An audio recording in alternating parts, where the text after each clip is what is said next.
Hello everyone, ಎಲ್ಲರೂ ಹೇಗಿದ್ದೀರಾ? ಎಲ್ಲರೂ ಚೆನ್ನಾಗಿದ್ದೀರಾ ಅಂತ ಅನ್ಕೋತೀನಿ. ನಾನು ಕೂಡ ತುಂಬಾ ಚೆನ್ನಾಗಿದ್ದೀನಿ. ಇದು ಹೊಸ ವರ್ಷದ ಮೊದಲನೇ ದಿನದ ಲಾಗ್ ಆಗಿರುತ್ತೆ. ಅದಕ್ಕೆ ಇವತ್ತು ಪೂಜೆಯಿಂದ ಶುರು ಮಾಡೋಣ ಅಂದ್ಕೊಂಡು ಪೂಜೆನ ಮಾಡ್ತಾ ಇದ್ದೀನಿ. ಹಾಗೆ ನಿಮಗೆಲ್ರಿಗೂ ಹೊಸ ವರ್ಷದ ಶುಭಾಶಯಗಳು. ಈ ವರ್ಷ ನಿಮ್ಮೆಲ್ರಿಗೂ ಒಳ್ಳೆಯದಾಗಲಿ ಅಂತ ನಾನು ಕೂಡ ಕೇಳ್ಕೊತೀನಿ. ಈ 2025ನೇ ಇಸ್ವಿ ನಿಮಗೆ ಎಲ್ರಿಗೂ ಕೂಡ ಒಳ್ಳೆಯದಾಗಲಿ.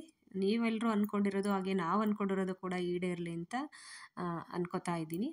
ಹಾಗೆ ಇವತ್ತಿನ ಹೊಸ ವರ್ಷನ ನಾವು ಯಾವ ರೀತಿ ಸೆಲೆಬ್ರೇಟ್ ಮಾಡಿದ್ವಿ ಅಂತ ನಿಮ್ಮ ಮುಂದೆ ಒಂದು ಚಿಕ್ಕ ಕ್ಲಿಪ್ಪಿಂಗ್ಸ್ನ ಹಾಕ್ತಾ ಇದ್ದೀನಿ. ಬೆಳಗ್ಗೆನೇ ಪೂಜೆ ಎಲ್ಲ ಮುಗಿಸ್ಕೊಂಡು ಇವಾಗ ಕೇಕ್ ಕಟಿಂಗ್ ಕೂಡ ಮಾಡೋಣ ಅಂತ ಅಂದ್ಕೊಂಡ್ವಿ. ಏಕೆಂದರೆ ಹಿಂದಿನ ದಿವಸ ರಾತ್ರಿ ನಾವು ಕೇಕ್ ಕಟಿಂಗ್ ಮಾಡಿರಲಿಲ್ಲ. 12:30ಗೆ ಎಲ್ಲರೂ ಮಾಡ್ತಾರೆ, ಆದರೆ ನಾವು ಮಾಡಿರಲಿಲ್ಲ. ಯಾಕೆಂದರೆ ನನ್ನ ದೊಡ್ಡ ಮಗ ಫ್ರೆಂಡ್ ಜೊತೆ ಆಚೆ ಹೋಗ್ತೀನಮ್ಮ ಅಂತ ಹೇಳ್ದ.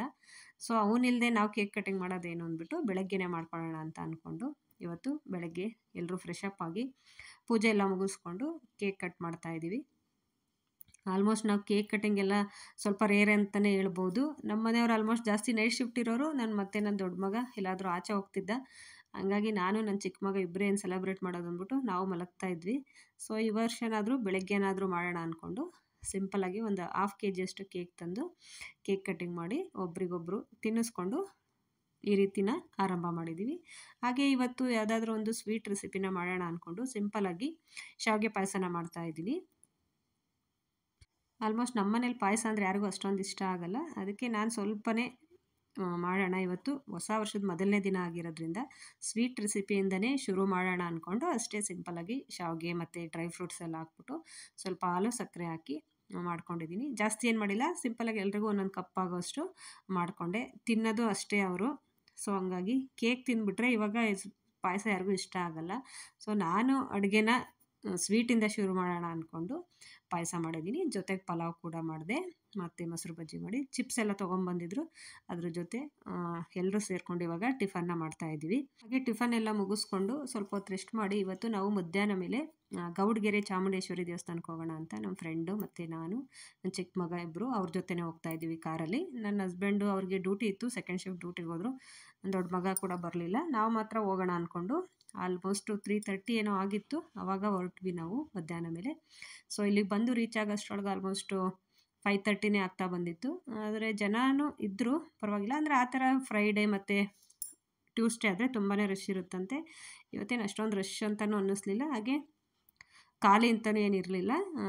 ಇಲ್ಲಿಗೆ ಬಂದ್ವಿ. ಇತ್ತೀಚೆಗಂತೂ ಈ ದೇವಸ್ಥಾನ ತುಂಬಾ ವೈರಲ್ ಆಗಿಬಿಟ್ಟಿದೆ. ಹಂಗಾಗಿ ತುಂಬ ಜನ ಎಲ್ಲರೂ ಹೋಗಿ ಬರ್ತಾರೆ. ನಾವು ಬರೋಕ್ಕಾಗಿರಲಿಲ್ಲ ಅಷ್ಟೇ. ಸರಿ ನಾವು ಬರೋಣ, ಇವತ್ತು ಹೇಗಿದ್ರು ಹೊಸ ವರ್ಷ, ಎಲ್ಲಾದರೂ ಹೋಗಲೇಬೇಕಲ್ವ ಅಂದ್ಕೊಂಡು ಇಲ್ಲಿಗೆ ಬಂದ್ವಿ.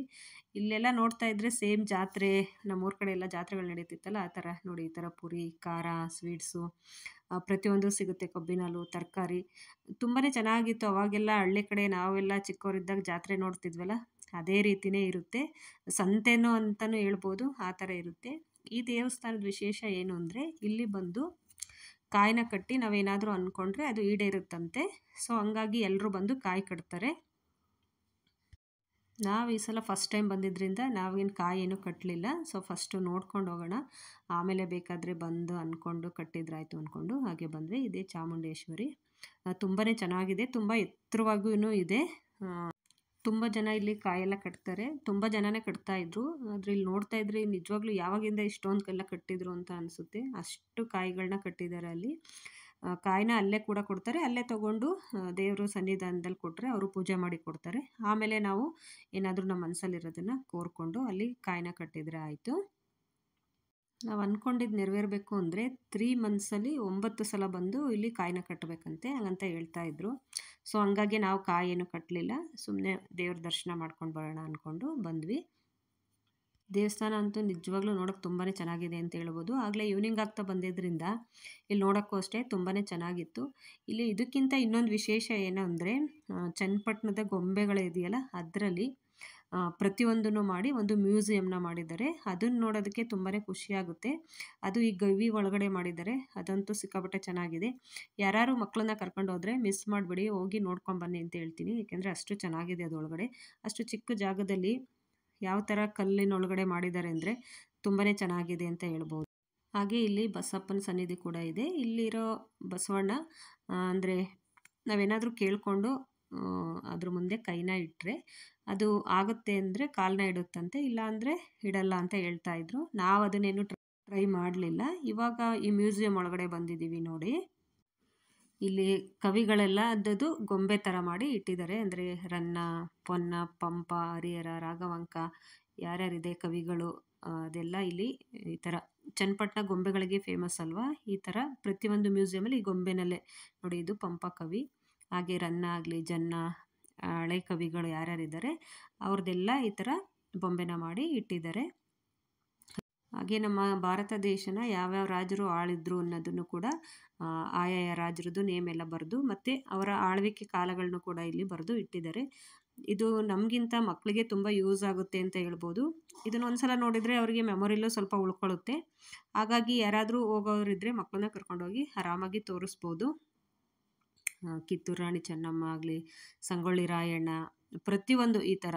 ಆಮೇಲೆ ಮೈಸೂರು ರಾಜ ಒಡೆಯರು ಯಾರ್ಯಾರಿದ್ದಾರೆ, ಆಮೇಲೆ ಪುರಂದರದಾಸರು, ಕನಕದಾಸರು, ದಾಸರು ಇದ್ದಾರೆ ಯಾರಿದ್ದಾರೆ ಕನ್ನಡದಲ್ಲಿ, ಹಾಗೆ ಈ ಹಿಸ್ಟ್ರಿಲಿ ಏನೇನು ಬರುತ್ತೆ ಅದನ್ನೆಲ್ಲ ಕೂಡ ಇಲ್ಲಿ ಬೊಂಬೆಗಳ ರೂಪದಲ್ಲಿ ಮ್ಯೂಸಿಯಂ ಥರ ಮಾಡಿ ಇಟ್ಟಿದ್ದಾರೆ. ಇದಂತೂ ತುಂಬಾ ಖುಷಿಯಾಯಿತು. ಇಲ್ಲಿ ಒಳಗಡೆ ಹೋಗೋದಕ್ಕೆ 50 ರೂಪಾಯಿ ಟಿಕೆಟ್ ತೊಗೋತಾರೆ.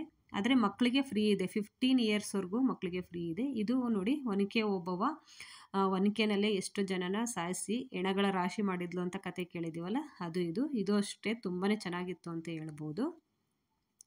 ಹಾಗೆ ಅಷ್ಟಲ್ಲದೆ ಹಳ್ಳಿನಲ್ಲಿ ಏನೇನಿತ್ತು ಅಂದರೆ ಪಂಚಾಯತಿ ಕಟ್ಟೆ ಆಗಲಿ, ಎಲ್ಲ ಬಳೆಗೆ ತೊಡಿಸೋದು, ಹಾಲು ಕರಿಯೋದು, ಹಾಗೆ ಕೊಬ್ಬರಿದು ಗಾಣ ಬರುತ್ತಲ್ಲ ಅದು, ಆ ಥರ ಪ್ರತಿಯೊಂದೂ ಇಲ್ಲಿ ಇಟ್ಟಿದ್ದಾರೆ. ಹಾಗೆ ಎಲ್ಲ ದೇವ್ರುಗಳನ್ನು ಕೂಡ ಇಟ್ಟಿದ್ದಾರೆ. ಈಗ ಲಕ್ಷ್ಮಿ ಆಗಿರ್ಬೋದು, ಸರಸ್ವತಿ, ಗೌರಿ, ಶಿವ ಪಾರ್ವತಿಯದು ಕೈಲಾಸ ಕೂಡ ಇದೆ. ಹಾಗೆ ಇಲ್ಲಿ ಪಂಚಾಯಿತಿ ಮಾಡೋದನ್ನು ಕೂಡ ಯಾವ ಥರ ಹಳ್ಳಿ ಕಡೆ ಪಂಚಾಯಿತಿ ಕಟ್ಟೆ ಮಾಡ್ತಾಯಿದ್ರು ಅನ್ನೋದನ್ನು ಕೂಡ ಇಟ್ಟಿದ್ದಾರೆ. ಹಾಗೆ ಪ್ರವಚನಗಳನ್ನು ಹೇಳ್ತಾ ಇರೋದು, ಹಾಗೆ ಮಕ್ಕಳಿಗೆ ವಿದ್ಯಾಭ್ಯಾಸ ಮಾಡ್ತಾ ಇರೋದು, ಅದೆಲ್ಲ ಒಂದೊಂದು ಕಡೆ ಒಂದೊಂದು ಅರೇಂಜ್ ಮಾಡಿದ್ದಾರೆ ಈ ಥರ ನೀಟಾಗಿ. ಇದೆಲ್ಲ ಪ್ರವಚನ ಕೇಳ್ತಾ ಇರೋದು ಅದು. ಅಲ್ಲಿ ಪ್ರತಿಯೊಂದೂ ಬೋರ್ಡು ಕೂಡ ಹಾಕಿದ್ದಾರೆ, ಯಾವ್ಯಾವುದು ಏನೇನು ಅಂತ. ಸೊ ಹಂಗಾಗಿ ಅದನ್ನು ನೋಡಿದ ನಾಲೆಡ್ಜ್ ಕೂಡ ಇಂಪ್ರೂವ್ ಆಗುತ್ತೆ ಅಂತ ಹೇಳ್ಬೋದು. ಏಕೆಂದರೆ ನಾವು ಎಷ್ಟೊಂದು ಓದೋದಕ್ಕಿಂತ ಈ ರೀತಿ ನೋಡಿದರೆ ಅದು ನೆನಪಿನ ಶಕ್ತಿನಲ್ಲಿ ತುಂಬಾ ಉಳಿಯುತ್ತೆ ಅಂತ ಹೇಳ್ಬೋದು. ಅದಕ್ಕೆ ಅಂತಲೇ ಮಕ್ಕಳಿಗೆ ಅಂದರೆ 5ರಿಂದ 15 ವರ್ಷದ ಮಕ್ಕಳಿಗೆ ಫ್ರೀ ಅಂತಲೇ ಹಾಕಿದ್ದಾರೆ. ದೊಡ್ಡವ್ರಿಗೆ ಮಾತ್ರ ಟಿಕೆಟ್ ಇಲ್ಲಿ. ಮಕ್ಕಳಿಗೆ ಯೂಸ್ ಆಗುತ್ತೆ ಅಂತಲೇ ನಿಜವಾಗ್ಲೂ ಇದು ತುಂಬಾ ಇಷ್ಟ ಆಯಿತು. ಒಳ್ಳೆ ಕೆಲಸ ಮಾಡಿದ್ದಾರೆ. ಏಕೆಂದರೆ ಯಾವುದೇ ಈಗ ಫಸ್ಟ್ ಸ್ಟ್ಯಾಂಡರ್ಡಿಂದ 10th ಯಾವುದೇ ಮಕ್ಕಳು ಹೋದ್ರೂ ಫ್ರೀ ಅಂತಲೇ ಹೇಳ್ಬೋದು. ಇದು ಅಷ್ಟೇ ಶೈಲಪುತ್ರಿ, ಗೌರಿ, ಅದು ಅಷ್ಟೇ. ಇದೆಲ್ಲ ವಿಗ್ರಹಗಳು ಹಾಕಿ ಅಲ್ಲಿ ಕೆಳಗಡೆ ನೇಮ್ ಕೂಡ ಬರೆದು ಇಟ್ಟಿದ್ದಾರೆ. ತುಂಬ ಚೆನ್ನಾಗಿದೆ. ಅದು ಜಾಗನೂ ಅಷ್ಟೇ ತುಂಬಾ ಕಡಿಮೆ ಇದೆ, ಸ್ವಲ್ಪ ಜಾಗದಲ್ಲೇ ತುಂಬ ಚೆನ್ನಾಗಿ ಅರೇಂಜ್ ಮಾಡಿದ್ದಾರೆ. ಆ ಚಾಮುಂಡೇಶ್ವರಿ ವಿಗ್ರಹ ಏನಿದೆ ಅದ್ರ ಎಡಗಡೆಯಿಂದ ಹೋಗಿ ಸುತ್ತಲೂ ಬಲಗಡೆಯಿಂದ ಬರೋದು, ಇದು ಅಷ್ಟೇ. ಒಳಗಡೆ ಒಂಥರ ನೆಲಮಾಳಿಗೆ ಅಂತಾರಲ್ಲ ಅದರೊಳಗಡೆ ಇದನ್ನೆಲ್ಲ ಅರೇಂಜ್ ಮಾಡಿರೋದು. ನನಗೆ ಹೊರಗಡೆ ಪ್ಲೇಸ್ ನೋಡೋದಕ್ಕಿಂತ ಈ ಪ್ಲೇಸು ನಿಜವಾಗ್ಲೂ ತುಂಬ ಅಂದರೆ ತುಂಬಾ ಇಷ್ಟ ಆಯಿತು. ಅದಕ್ಕೆ 2-3 ಸಾರಿ ಹೇಳ್ತಾ ಇದ್ದೀನಿ, ಯಾರು ಏನೋ ಅಂದ್ಕೋಬೇಡಿ. ಯಾರಾದರೂ ಇಲ್ಲಿ ಹೋದರೆ ನಿಜವಾಗ್ಲೂ ಮಕ್ಕಳನ್ನ ಕರ್ಕೊಂಡೋಗಿ ಒಳಗಡೆ ಹೋಗಿ ತೋರಿಸಿ ಅಂತ ಹೇಳ್ತೀನಿ. ಕೆಲವರಿಗೆ ಇದು ಗೊತ್ತೇ ಇಲ್ಲ, ಬರೀ ಹೊರಗಡೆ ದೇವ್ರನ್ನಷ್ಟೇ ನೋಡ್ಕೊಂಡು ಬರ್ತಾಯಿದ್ರು. ಇದು ನೋಡಿ ಕೈಲಾಸ ಪರ್ವತ, ಅಂದರೆ ಶಿವ ಮತ್ತು ಪಾರ್ವತಿ ಕೈಲಾಸದಲ್ಲಿ ಕೂತಿರ್ತಾರಲ್ಲ ಅದನ್ನು ಮಾಡಿ ಇಟ್ಟಿದ್ದಾರೆ. ಇದು ಅಷ್ಟು ಎಷ್ಟು ಚೆನ್ನಾಗಿದೆ, ನಿಜವಾಗ್ಲೂ ಕೈಲಾಸನೇ ನೋಡ್ತಾ ಇದ್ದೀವೇನೋ ಅನ್ನೋ ಅಷ್ಟು ರೀತಿಲಿ ಚೆನ್ನಾಗಿ ಅರೇಂಜ್ ಮಾಡಿದರು. ಬಸವಣ್ಣ ಆಗಲಿ, ಹಾಗೆ ನಂದಿ ಮತ್ತು ಸುಬ್ರಹ್ಮಣ್ಯ, ಇದೆಲ್ಲ ಅಷ್ಟೇ ತುಂಬ ಚೆನ್ನಾಗಿ ಕೈಲಾಸದಲ್ಲೇ ಅವರೆಲ್ಲ ಎಲ್ಲೆಲ್ಲಿ ಕೂತಿದ್ದಾರೆ, ನಿಂತಿದ್ದಾರೆ ಅನ್ನೋದನ್ನು ಅರೇಂಜ್ ಮಾಡಿದರು. ಸೇಮ್ ನೋಡಿ, ಹಿಂದೆ ಬ್ಯಾಕ್ಗ್ರೌಂಡ್ ನೋಡಿ, ಅದು ಅಷ್ಟೇ ಚೆನ್ನಾಗಿತ್ತು.